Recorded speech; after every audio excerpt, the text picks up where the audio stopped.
ابن انشا. کراچی میں کسٹم والوں کا مشاعرہ ہوا تو شاعر لوگ آؤ بھگت کے عادی دن دناتے، پان کھاتے، مونچھوں پر تاؤ دیتے، زلف جانا کی بلائیں لیتے، غزلوں کے بخچے بغل میں پار مار کر پہنچ گئے. ان میں سے اکثر کلاتھ ملوں کے مشاعروں کے عادی تھے، جہاں آپ تھان بھر کی غزل بھی پڑھ لیں اور اس کے گز گز پر مکرر کی مہر لگا دیں تب بھی کوئی نہیں روکتا. پھر تانا بانا کمزور بھی ہو تو ذرا سا ترنم کا کلف لگانے سے عیب چھپ جاتا ہے. لیکن کسٹم والوں کے قاعدے قانون بڑے کڑے ہوتے ہیں.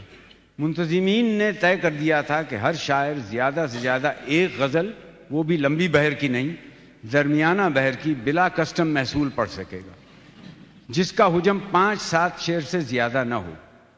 پیچ یہ آن پڑا کہ مصرع ایک نہیں 5 دیے گئے تھے. وہاں دروازے پر تلاشی ہو گئی، سب کے تھیلے اور بستے باہر رکھوا لیے گئے. ایک صاحب نے نیفے میں ایک لمبی سی مثنوی اڑس رکھی تھی، ایک اپنے موزوں میں رباعیاں چھپا کر لے جا رہے تھے. لیکن کسٹم کے افسروں کی تیز نظروں سے بچ کر کہاں نکلتے. ان فرض شناسوں نے ان سب کو آنکا، سب کے گریبانوں میں جھانکا. استاد ہمدم ڈبائیوی پر بھی انہیں شک ہوا. استاد نے ہر چند کہا کہ میرے پاس کچھ بھی نہیں ہے، یہی 5-7 شعر ہیں.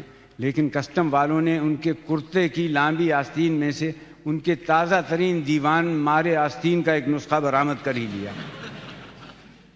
اتنی احتیاطوں کے باوجود سنا ہے بہت سے لوگ اپنا کلام ناجائز طور پر حافظے میں رکھ کر اندر گھس گئے اور موقع پا کر بلا سامعین کی فرمائش کے اسے دوبارہ سہ بارہ پڑھا.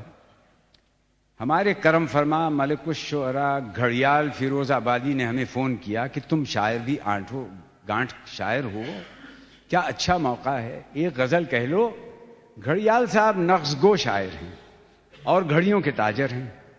فیروز آبادی اس نسبت سے کہلاتے ہیں کہ فیروز آباد تھانے کی حوالات میں کچھ روز رہ چکے ہیں.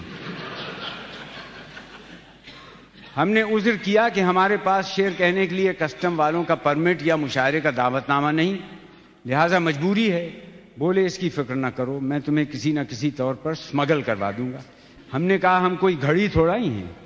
منغص ہو کر بولے یہ کیا ٹک ٹک لگا رکھی ہے، غزل لکھو. ہم نے اپنی شاعری کی چابی سے کوکھتے ہوئے پوچھا کہ مصرع طرح کیا ہے. فرمایا ایک نہیں 5 ہیں. ایک تو یہی ہے کون جیتا ہے تیری زلف کے سر ہونے تک. ہم نے کہا اس کا قافیہ ذرا ٹیڑھا ہے، ہونے تک، کونے تک، بونے تک، کیا زرعی مضامین باندھنے ہیں اس میں. گھڑیال صاحب نے وضاحت کی کہ نہیں، اس کے قوافی ہیں سر، خر، شر. ہمیں اس مصرع سے کچھ شر کی بو آئی، لہٰذا ہم نے کہا کوئی دوسرا مصرع بتائیے. یہ نذیر اکبر آبادی کا تھا. طور سے آئے تھے ساقی سن کے مے خانے کو ہم. یہ بھی ہمیں نہ جچا. ہم نے کہا اس کے قافیے ہیں سن کے، دھن کے، بن کے، ہمیں اس سے معاف رکھیے.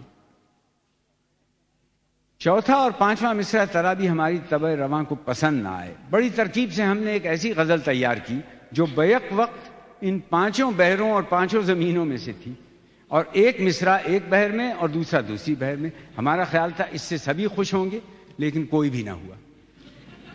جانے مس بلبل کیسی نبھا لیتی ہیں. اور اس شاعر کا کیا تجربہ ہے جس نے اقبال کے کلام میں قلم لگا کر یہ شاہکار تخلیق کیا تھا کہ غلامی میں نہ کام آتی ہیں تقدیریں نہ تدبیریں، جو ہو ذوق یقین پیدا تو کٹ جاتی ہیں زنجیریں. آجی زنجیریں زنجیریں زنجیریں لیے آنکھوں میں سرور، کیسے بیٹھے ہیں حضور جیسے جانتے نہیں پہچانتے نہیں.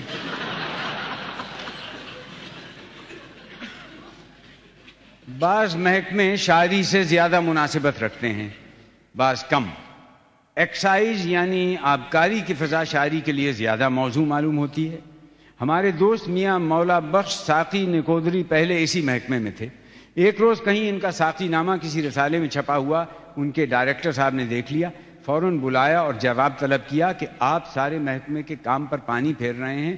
حکومت اتنا روپیہ ناجائز شراب کی روک تھام پر خرچ کرتی ہے اور آپ کھلم کھلا لکھتے ہیں خدارا ساقیہ مجھے شراب خانہ ساز دے. یا نوکری چھوڑیے یا شاعری چھوڑیے. شاعری تو چھٹتی نہیں ہے منہ سے یہ کافر لگی ہوئی. نوکری چھوڑ دی، اب جوتوں کی دکان کر لی. کسٹم والوں کے مصرعہ طرح برے نہیں، لیکن ہماری سفارش ہے کہ آئندہ کوئی محکمہ مشاعرہ کرائے تو مصرع طرح اپنے کام کی مناسبت سے رکھے۔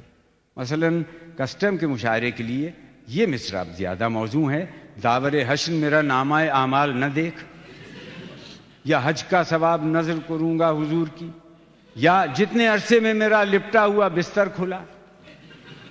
اگلے ہفتے گووردھن داس کلاتھ مارکیٹ میں کپڑے والوں کی طرف سے جو مشاعرہ ہو رہا ہے اس کے لیے ہم نے یہ مصرعے تجویز کیے ہیں۔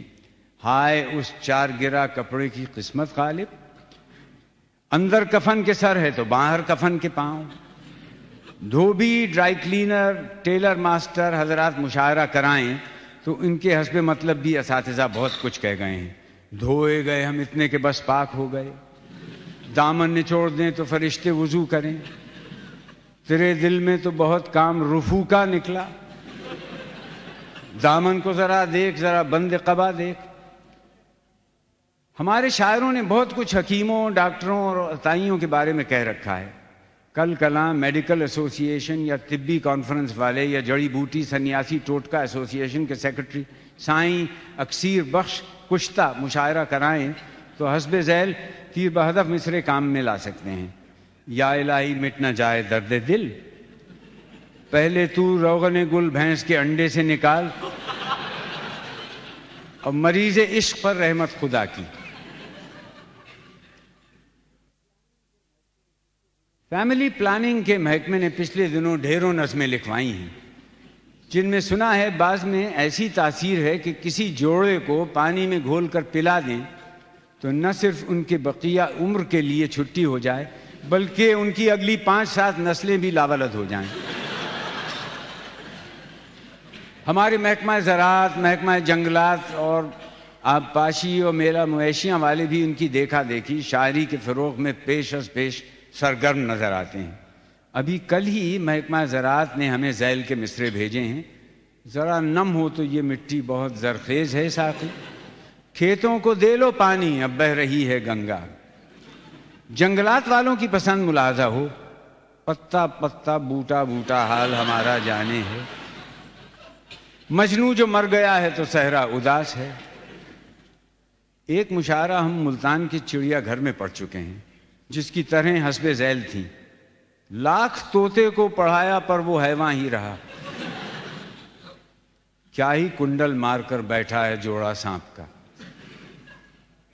باربر ایسوسی ایشن کے سالانہ مشاعرے کے لیے ہمارا مشورہ ہے، اب جو خط آنے لگا شاید کہ خط آنے لگا، اور کون جیتا ہے تیری زلف کے سر ہونے تک۔ ایک مصرع جوتے والوں کی نظر ہے، پاپوش میں لگا دی کرن آفتاب کی۔ وکیل اس مصرعے سے کام چلا سکتے ہیں، مدعی لاکھ برا چاہے۔ اور قصاب حضرات کے لیے ہم نے کاغذ پر رکھ دیا ہے کلیجہ نکال کے۔ ایک زمانے میں ہماری شاعری نے بادشاہوں اور نوابوں کی سرپرستی میں ترقی کی، اب کلاتھ ملوں، اور خوشی کی بات ہے کہ انکم ٹیکس اور کسٹم والے بھی شاعروں کی سرپرستی کرنے لگے ہیں۔ ہمارے ایک دوست پولیس میں ہیں، انہوں نے ہمیں اطلاع دی کہ وہ اپنا دھوم دھام سے مشاعرہ کرائیں گے۔ ہم نے کہا اس میں خرچ بہت پڑتا ہے۔ بولے یہ تو ہم پر چھوڑو، ہمارا پٹے والا جہاں طلب نامہ لے کر پہنچا شاعر اپنے خرچ پر رکشہ میں بیٹھا بھاگا آئے گا،